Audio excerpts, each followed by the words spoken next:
0.79, 0.68. Being compound financial instrument, you are required to calculate the debt portion of the debenture as on what date? 1st April 2012. I'll read the question once again now. Take it slow. First one. On 1st April 2012, Omega Limited issued rupee 10 lakh 6% convertible debentures of face value rupee. Now these debentures are convertible into what? Now this is what we call it as hybrid instruments actually in our language. Hybrid instrument is an instrument which has a flavor of both equity and the debt. So the valuation becomes a little bit complicated issue. Because इसको date के angle से purely value नहीं कर सकते और equity के angle से भी प्योरली वैल्यू नहीं कर सकते. इसे स्प्लिट करना है डेट और इक्विटी के पार्ट में. तो हमने 10 करोड़ का डेट इश्यू किया है और कितने परसेंट पे इश्यू किया हम लोग ने उसे? 6% पे. The debentures are redeemable at a premium of what percent? 10%. On which date? 31st March 2014. मतलब I guess exactly 3 years के बाद या 2 years के बाद? 2 years के बाद. Or this can be converted into ordinary shares at the option of the shareholder. The interest rate for the equivalent debenture without conversion right would have been what percentage? मतलब अगर यही debenture हम लोग ने purely issue किए होते और उस पर कोई कन्वर्जन राइट नहीं रखी होती तो हमें इंटरेस्ट कितना देना पड़ रहा होता और हम इंटरेस्ट कितना दे रहे? सेंस बनता है बिकॉज हम लोग उसे एक राइट दे रहे कि you can convert your debentures to what. So the more the flavoring that you give, you will definitely cut down on their interest. अगर राइट नहीं चाहिए 10% मिल रहा है, पर अगर राइट चाहिए 6% लो. Continue. The interest rate for the debenture without conversion rights would have been at 10%. The present value. Now the present value is given to you. हमें बोला क्या गया है? Being the compound financial instrument. Now basically they use the word compound financial instrument and that is what I use the word as hybrid financial instrument. We call it as equity and debt portion mixed into it. You are required to calculate the debt portion of the debentures on which date? 1/4/2012. How will we do it?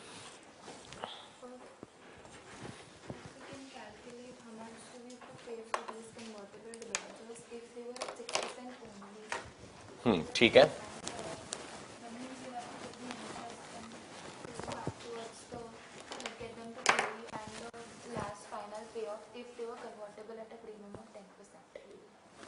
First line, write it. The present value of, और हम लोग यहाँ पे interest consideration नहीं लेंगे, हम पूरा principal component की बात कर रहे हैं सिर्फ. सो इंटरेस्ट तो हम लोग को पीरियोडिक स्पेयरिंग करना ही है, वो आप भूल जाओ. तो रिकग्निशन किसकी हो रही है? खाली प्रिंसिपल अमाउंट की. Have a look. The present value of principal, the present value of the principal repayable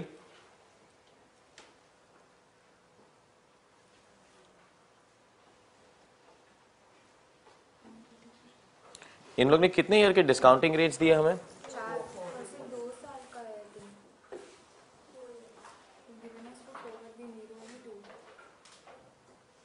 On 1st of April 2012, Omega Limited issued so and so debentures. The debentures are redeemable at a premium on this date or this may be converted. Cancel that 2014 and write that 2016. Yeah, makes a sense ना? Because 4 साल का discounting factor दिया, जब भी बोल रहे कि redemption तो 2 साल में होने वाला है. सो कहीं पे थोड़ा सा एरर हो सकता है. Continue now. क्या लिखा तुम लोग ने अभी तक? Repayable at the end of 4 years. Repayable at the end of 4 years if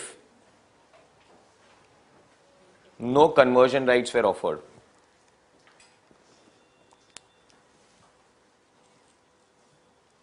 If no conversion rights were offered. On the next line, the calculation. 10 lakhs into 1.1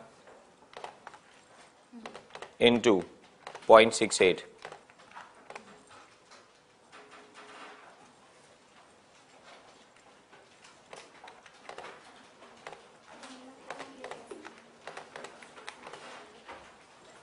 Answer. 10 lakh into what? 1.1 into what? 0.68. Is it 7,48,000? So is equal to 7,48,000. Next line. Present value of interest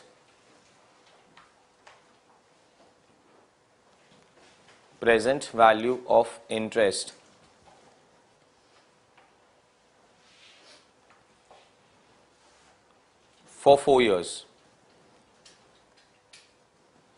Present value of interest for 4 years is equal to 10 lakh. Again on the next line. Into 6% into 10% के rates दिख रहे तुम्हें? Cumulative निकालो 4 साल का. 3.17 into 3.17. Answer 1,90,200. Correct. 1,90,200. Therefore, the total value of debt component. Therefore, the total value of debt component is equal to bracket में 1 + 2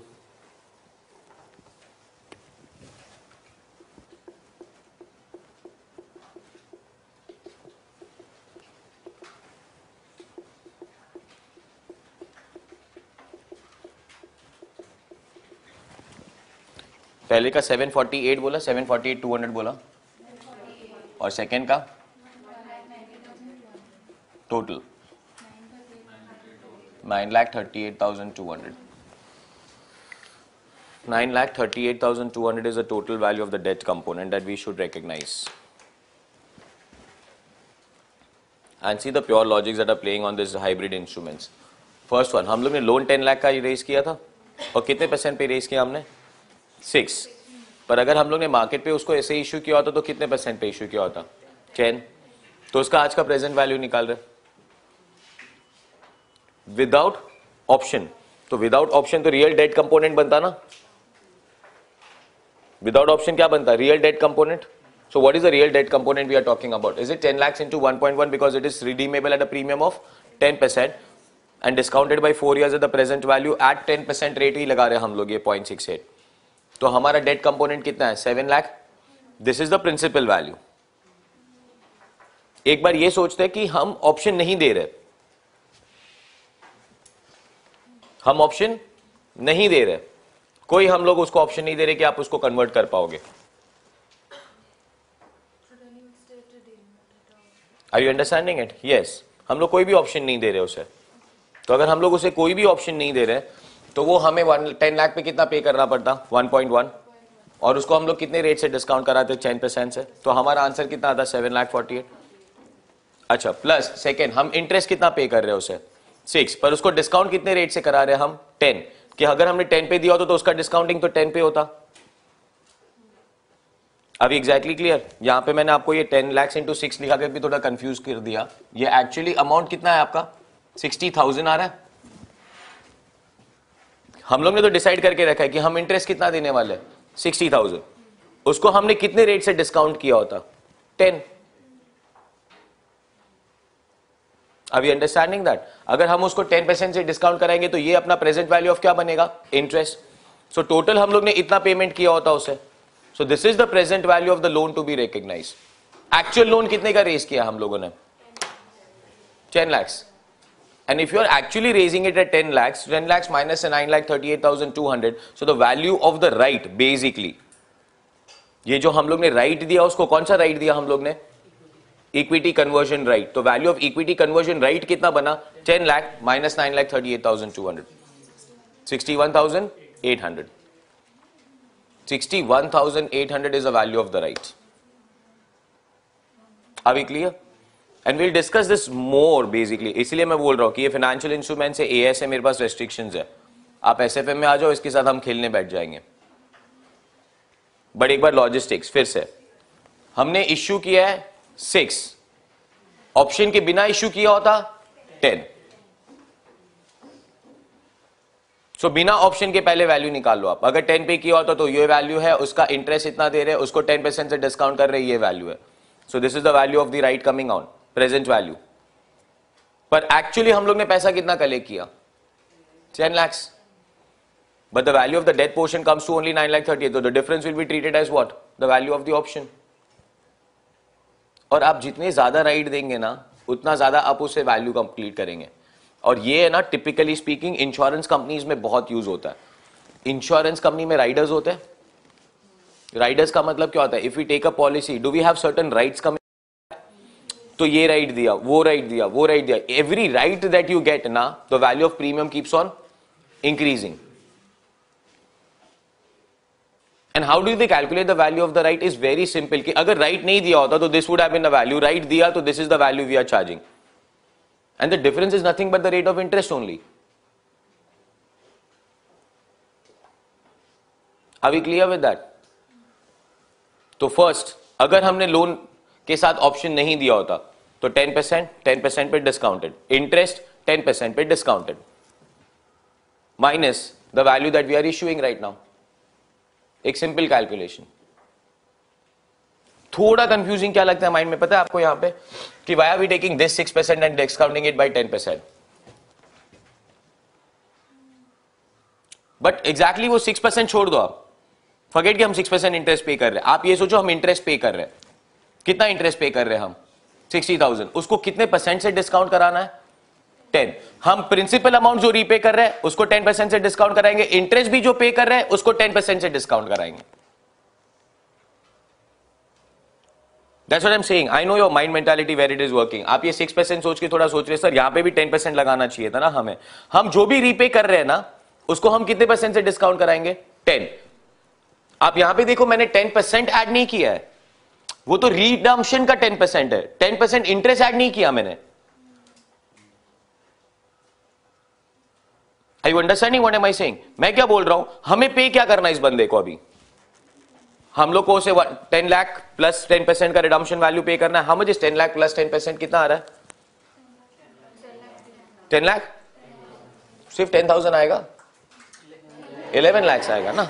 हाँ वही 11 लाख आएगा ना.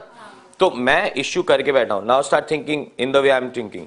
मैं इश्यू करके बैठा हूं. उसे मुझे क्या पे करना है? एक साल के बाद 60, एक साल के बाद 60, एक साल के बाद 60, एक साल के बाद 60, और फोर्थ ईयर में क्या पे करना है मुझे उसे? 11 लाख. ये तो साला रोबोटिक नेचर है ना, इसलिए डायग्राम बनाने को भी मेरे को ना आलसीगिरी कर रहा हूं मैं. Is it 60 year, 60 year, 60 year, 60 year? Is it 11 lakhs year? Is this all repayable? At what rate have we done all this right now? Currently at 6%. But अगर ये राइट नहीं दिया होता तो ये सब कितने परसेंट पे होता? तो ये सबको खींच के कितने परसेंट से लेके आओ? 10%. The value here minus the difference of the face value that you have received today is nothing but the value of the option. Clear? वो माइंड से निकल रहा है वो 6% वाला कहानी कि 6% यहां पे 6, 10 क्यों नहीं? हम 10 पे नहीं कर रहे, हम पे क्या कर रहे हैं? 6. पर डिस्काउंट कितने से कराएंगे उसको? 10. ये भी हम लोग 10 लाख प्लस 10% प्रीमियम पे कर रहे हैं. उसको डिस्काउंट कितने से कराओगे आप? सिंपल एकदम, पक्का. चलो चेक द नेक्स्ट वन. और एक बार नहीं 2-3 बार ऐसा सेम क्वेश्चन एग्जामिनेशन में आया. Have a look at question number 10.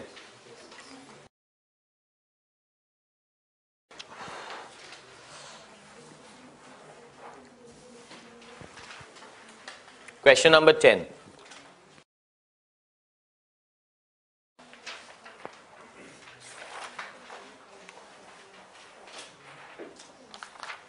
Can I start? Same things again. If something is missing, and a lot of things I guess is, so please continue writing there. Can I start? Mega Limited issued rupee 1 crore of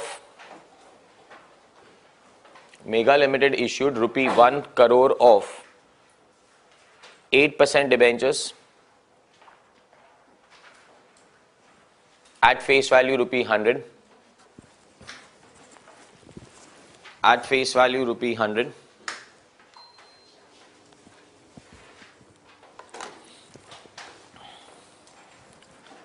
At par on 1st Jan 2011.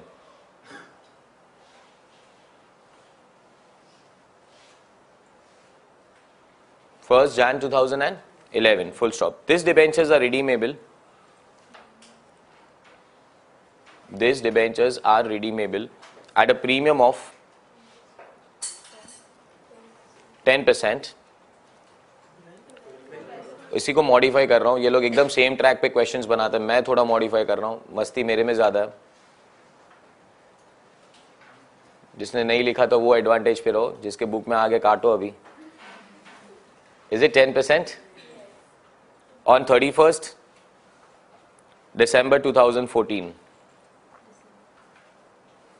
31st December 2014, or are exchangeable into ordinary shares of Mega Limited on 1-to-1 basis.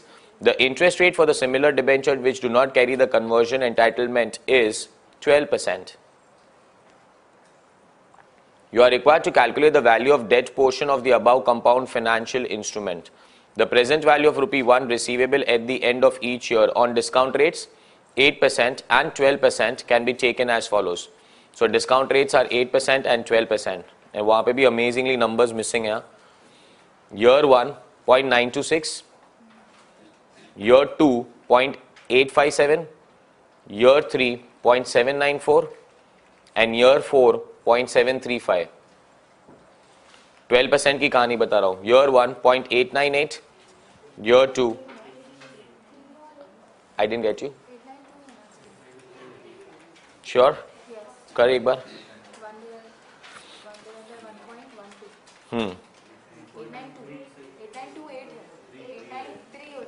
893 लिख दो. चलो उसका next बोल.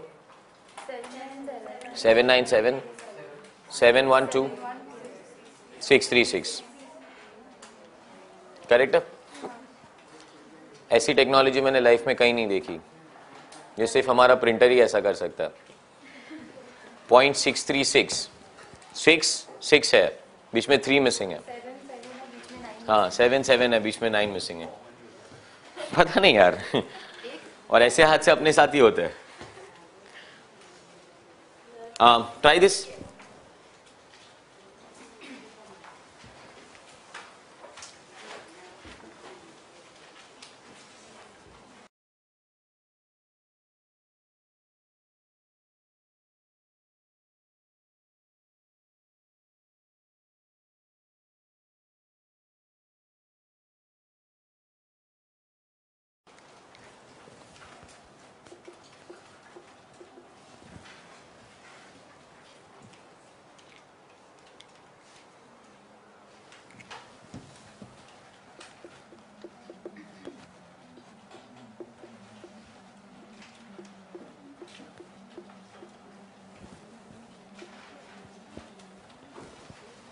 Cumulative है मेरे को 12% का 3.03.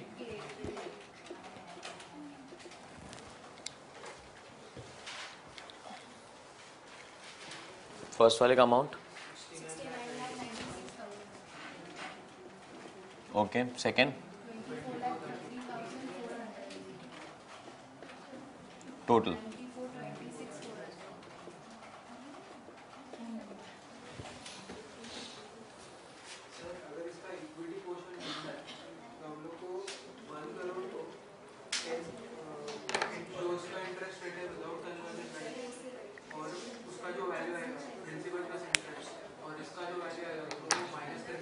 Equity का वैल्यूएशन आज नहीं निकाल सकते हम लोग, बिकॉज हमें पता नहीं कि कितने लोग इस ऑप्शन को एक्सेप्ट करेंगे. अगर वो कंपलसरी कन्वर्जन होना कि इतना पोर्शन हम कन्वर्ट करेंगे और इतना पोर्शन हम कन्वर्ट नहीं करेंगे, तो उस क्वेश्चन में मैं इक्विटी की वैल्यूएशन निकाल के दिखाऊं. पर जब भी आप फिलहाल एक ऑप्शन दे रहे हो ना, तो मैं खाली ऑप्शन का राइट निकाल सकता हूं फिलहाल. And the day people accept और डिसाइड दैट ना, उस दिन मैं पूरा निकाल सकता हूं. A typical hybrid instrument would have been issued at debenture today with 50% of the portion convertible compulsorily and 50% of the portion redeemable compulsory. So that becomes typical hybrid. तो उसमें मेरे को डिबेंचर का वैल्यूएशन निकालना पड़ेगा और उसमें मेरे को इक्विटी का वैल्यूएशन निकालना पड़ेगा और total value of the instrument मिलेगा मुझे. बट वो है ना वैल्यूएशन का फंडा हो गया, वो अकाउंटिंग में नहीं आएगा. फिर ये हम लोग रिकग्निशन कॉन्सेप्ट बोल रहे हैं. So what is the value of the portion to be recognised as a debt in the books is this amount. Yes. तो फिलहाल हम इक्विटी की वैल्यूएशन पे बात नहीं कर सकते. वेरी सिंपल रीजन है, मुझे बता नहीं गया ये क्वेश्चन में कि कितने लोग ड्रॉप करेंगे. तो फिर मैं सर इक्विटी वैल्यूएशन का भी कॉन्सेप्ट लगाता. हाँ, अब डेरिवेटिव खत्म होने के बाद हम उसी चैप्टर पे जाएंगे, security analysis, where will have equity, will have debt and will have hybrid. तो इक्विटी अलग से इक्विटी का वैल्यूएशन चलेगा, फिर डेट का वैल्यूएशन चलेगा, फिर दोनों को कंबाइन कर दो तो एक अलग टेक्निक से काम करेंगे. फिर Are we getting this amount, everybody? क्या बोल रहे हो? अगर 12% से डिस्काउंट क्यों किया ना, the concept is very much similar कि अगर हम लोग ने ये डेट इंस्ट्रूमेंट इश्यू किया होता विदाउट द राइट, तो हमने कितने परसेंट से काम किया होता? 12% से. तो डिस्काउंटिंग रेट कौन सा लगना चाहिए? 12. नहीं, that is what the concept is. हम पे कितना कर रहे हैं? हम सिर्फ डिस्काउंटिंग रेट कौन सा लगाएंगे. इसीलिए मैंने जानबूझ के यहां पे लिखना भी अवॉइड किया. फिर से लास्ट टाइम लिखा ना तो तुम्हारे माइंड पे वही चलने लगा कि सर आपने डिस्काउंट 12% से करा है पर रेट 6% लिख रहे हो, या डिस्काउंट 10% से करा है रेट 6 लिख रहे हो. ये दोनों पेमेंट तो डिसाइडेड है. मैं आज जो इंस्ट्रूमेंट इश्यू कर रहा हूं, फॉरगेट अबाउट द परसेंटेजेस, मैं उसको 1 करोड़ पे 10% प्रीमियम देके रिडीम करूंगा और प्लस मैं उसको 8 लाख का इंटरेस्ट दे रहा हूं. तो ये दोनों अमाउंट मैं दे रहा हूं उसको. अगर कन्वर्टेबल डिबेंचर नहीं होता तो that's what I am saying. एक बार आराम से मेरी बात सुनो. अगर नहीं होता तो डिस्काउंटिंग रेट कौन सी लगती? 12%. अभी एग्जैक्टली क्लियर हो रहा है, एक्चुअली हो रहा है. इसीलिए मैंने कोई और कैलकुलेशन करके या डिस्काउंटिंग रेट अलग करके उसका वैल्यू कितना निकाल के रखा है? 1 करोड़ आज. बट पेमेंट इतना डिसाइड हो चुका है, हमें खाली डिफरेंस कहां दिखाना है उसको रिकग्निशन के अंदर कि डिस्काउंटिंग फैक्टर कौन सा लगेगा. It's not about the concept कि अगर होता तो 12% के रेट पे दिया होता और ये काम पे ये काम किया होता. अमाउंट डिसाइडेड है, अमाउंट को निकाल के साइड पे रख दो. What is the principal repayment we want to pay? 1 crore plus 10% premium. What is the amount of interest we are suppose to pay? 8 lakhs. Now the concept tells you, ये दोनों side पे निकाल के रख दिया. Now the concept tells you कि अगर हम लोग ने ऑप्शन नहीं दिया होता तो रेट ऑफ इंटरेस्ट क्या होता? तो डिस्काउंटिंग आप कितने से कराओ? 12 से. ऑफ कोर्स देंगे, पर दे तो नहीं रहा हो ना. तो वहां का तो कैलकुलेशन ही और चला जाए, तो उसका प्रेजेंट वैल्यू, तो उसका तो डेट कंपोनेंट ही आ जाए, तो फिर अपने को कोई कैलकुलेशन ही करने की जरूरत नहीं पड़े. तो फिर मैं यहां पे क्या करूंगा? ये अमाउंट सेम रहेगा एग्जैक्टली. फिर ये अमाउंट में इंटरेस्ट बदल जाएगा. इंटरेस्ट कितना आ जाएगा? सीधा 12%. कर 12% से इंटरेस्ट ले 1,20,000, सॉरी 12 lakhs. 12 lakhs को ये क्यूमुलेटिव फैक्टर से मल्टीप्लाई करो.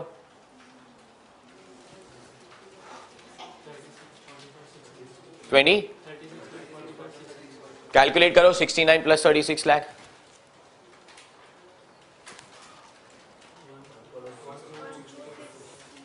So your answer would have been that. Are we clear? But are we issuing it at that amount? No. What are we issuing it at right now? 1 crore with 8% interest. So 1 crore with 8%. Percent interest is different. Discounting rate is different. I am promising you to pay 1 crore plus 10% at the end of 4 years. That is 1 crore 10 lakhs at the end of 4 years. Plus I am promising you to pay how much? 8 lakhs every year. Correct? Without option, without giving an option of conversion, the rate of interest applicable in the market would have been कितना percent? 12. Discounting ही different करना है खाली. तो उसका discounting कितना करता मैं? 12% से. Are we clear with that one? और actually speaking, अभी जो रेट आप लोग ने निकाला 1 करोड़ प्लस आ रहा है, वो या तो मैंने उसको प्रीमियम नहीं दिया होता या तो मैंने उसका डिस्काउंट रेट काटा होता. प्रैक्टिकली स्पीकिंग, अगर मार्केट रेट ऑफ इंटरेस्ट 12 चल रहा होता तो.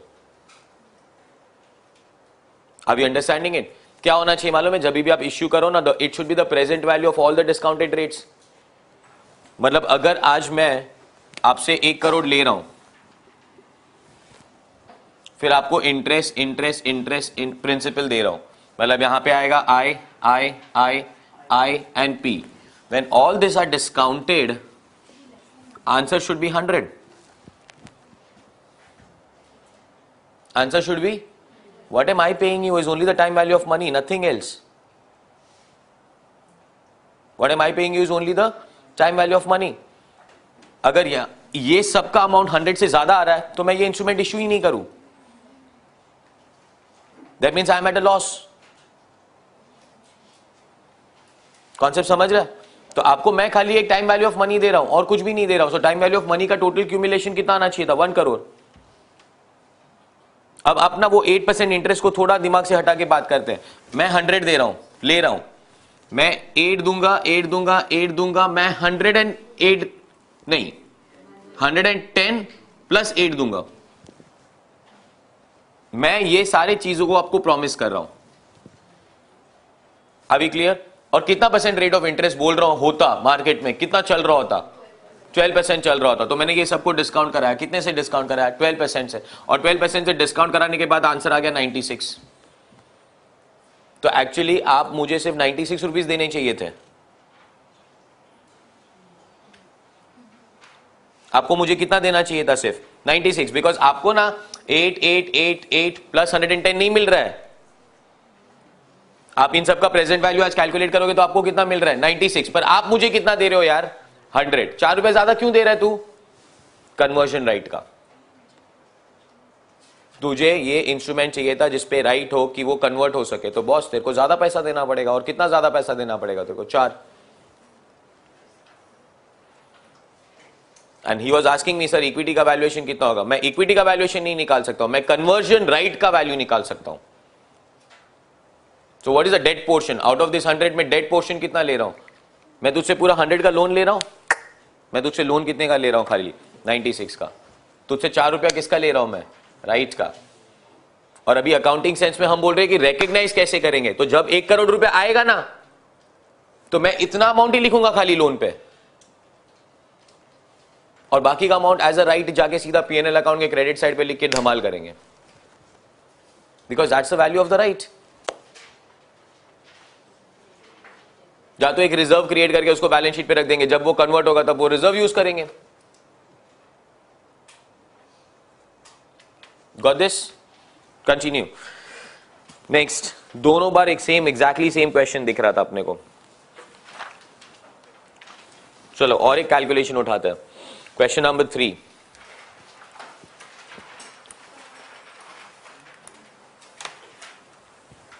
Question number 3 on page number 119.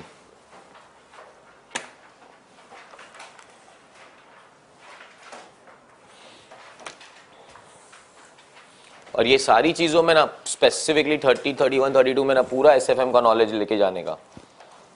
That's why people who are teaching accounting standards right now also, I feel, I'm not disrespecting them, but I feel somehow they are not able to do justice to those accounting standards because it's not actually an accounting standard thing. You require a knowledge of what? SFM to deal with that, where we are talking about present values of money. At a student level, you will be much more comfortable adapting to that than the professor actually, yeah? Because one who is teaching accounting standard, he is a master of only accounting standard. He does not know SFM.